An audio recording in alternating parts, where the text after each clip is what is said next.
गांव के चौपाल पर सूरज ढलने के बाद हर शाम बहस का दौर शुरू होता था। यहाँ हर मुद्दे पर चर्चा होती थी, चाहे वह फसल का हो, राजनीति का या फिर समाज के किसी जटिल विषय का। लेकिन आज का दिन खास था। गांव का सबसे तेज तर्रार युवक प्रकाश कुछ ऐसा कहने वाला था जिसे सुनकर पूरे गांव में सन्नाटा छा सकता था। प्रकाश ने चौपाल के बीच खड़े होकर कहा, मैं बोल रहा हूं, सभी धर्मों में कुछ न कुछ अधर्म छुपा हुआ है। इसे मानने में डर कैसा? इस एक वाक्य ने जैसे पूरे माहौल को ठहरा सा दिया। लोग आपस में फुसफुसाने लगे। किसी ने कहा, यह लड़का पागल हो गया है, तो किसी ने सोचा, इतनी बड़ी बात कहने की हिम्मत कैसे हुई? मुखिया जी ने प्रकाश की बात पर आपत्ति जताई। उन्होंने कहा, धर्म तो हमारे जीवन का आधार है। यह हमें सिखाता है कि कैसे जीना चाहिए। तुम इसे अधर्म से कैसे जोड़ सकते हो? प्रकाश ने मुस्कुराते हुए उत्तर दिया, मुखिया जी, मैं यह नहीं कह रहा कि धर्म गलत है। धर्म ने हमें सभ्यता और नैतिकता सिखाई है। लेकिन क्या यह सच नहीं है कि धर्म के नाम पर लोगों के साथ अन्याय हुआ है? क्या यह भी सच नहीं है कि धर्म की आड़ में कई बार अधर्म को सही ठहराया गया है? चौपाल के लोग अब ध्यान से सुनने लगे। प्रकाश ने अपनी बात को विस्तार से समझाना शुरू किया। इतिहास गवाह है कि धर्म ने हमें जोड़ा भी है और तोड़ा भी है। प्रकाश ने कहा, हर धर्म के भीतर कुछ ऐसी परंपराएं हैं जो आज के समय में गलत लगती हैं। जाति प्रथा, महिला उत्पीड़न, अंधविश्वास, ये सब धर्म के नाम पर पनपे हैं। क्या यह अधर्म नहीं है? रामू काका, जो गांव के सबसे बुजुर्ग व्यक्ति थे, बोले, बेटा, हर चीज में दोष निकालना सही नहीं है। धर्म से ही तो समाज चलता है। अगर धर्म ना हो तो इंसान जानवर बन जाएगा।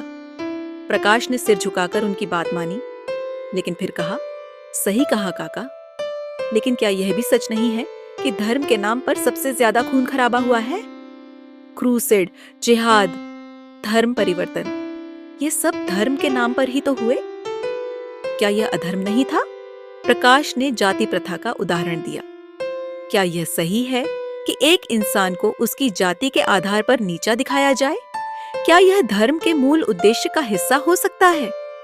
रामलाल पंडित, जो गांव के मंदिर के पुजारी थे, ने कहा, जाति प्रथा धर्म का हिस्सा नहीं है, यह समाज की देन है। लेकिन पंडित जी, प्रकाश ने सवाल किया, क्या यह सच नहीं है कि हमारे धर्म ग्रंथों में जाति के आधार पर लोगों को अलग अलग कर्तव्यों में बांटा गया है? क्या हमें इन पुरानी परंपराओं को नहीं बदलना चाहिए? प्रकाश ने आगे कहा, धर्म जब व्यक्तिगत आस्था तक सीमित रहता है तो यह हमें शक्ति और शांति देता है। लेकिन जब इसे कानून या परंपरा के रूप में लागू किया जाता है तो यह अन्याय का कारण बन सकता है।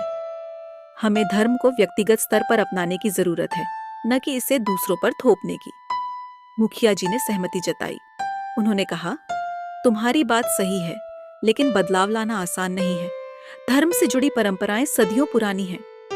प्रकाश ने अंधविश्वास पर भी बात की। उसने बताया कि कैसे धर्म के नाम पर लोग तांत्रिकों के चक्कर में पड़ जाते हैं, जानवरों की बलि देते हैं और यहाँ तक कि इंसानों की बलि भी दी जाती है। क्या यह सही है कि भगवान को खुश करने के लिए किसी जीव की जान ली जाए? क्या यह अधर्म नहीं है? गांव के लोग अब उसकी बातों से प्रभावित होने लगे थे। वे अपनी परंपराओं और धार्मिक प्रथाओं पर सवाल उठाने लगे थे। प्रकाश ने सुझाव दिया, हमें धर्म को नकारने की जरूरत नहीं है। हमें उसकी अच्छाइयों को अपनाना चाहिए और बुराइयों को दूर करना चाहिए। यह तभी संभव है जब हम शिक्षा को प्राथमिकता दें और अपने धर्म ग्रंथों को आधुनिक दृष्टिकोण से समझें। मुखिया जी ने कहा, तुमने सही कहा प्रकाश, धर्म सुधार की जरूरत है, लेकिन यह काम धीरे धीरे होगा। लोग नई चीजों को जल्दी स्वीकार नहीं करते। प्रकाश की बातों का असर धीरे धीरे गांव पर दिखने लगा। लोग अब अंधविश्वास पर विश्वास नहीं करते थे। जाति के आधार पर भेदभाव कम हो गया। महिलाएं, जो पहले केवल घर तक सीमित थीं, अब पढ़ाई और काम के लिए बाहर जाने लगी। धार्मिक अनुष्ठानों में भी बदलाव आया। अब बलि प्रथा बंद हो गई थी। लोग प्रकाश को सम्मान देने लगे और उसकी बातें ध्यान से सुनने लगे। प्रकाश की कहानी यह सिखाती है कि धर्म को नकारने से समस्या का समाधान नहीं होगा। हमें धर्म को समझने और उसमें सुधार करने की जरूरत है। हर धर्म में अच्छाई और बुराई दोनों होती हैं। यह हम पर निर्भर करता है कि हम अच्छाई को अपनाएं और बुराई को त्यागें।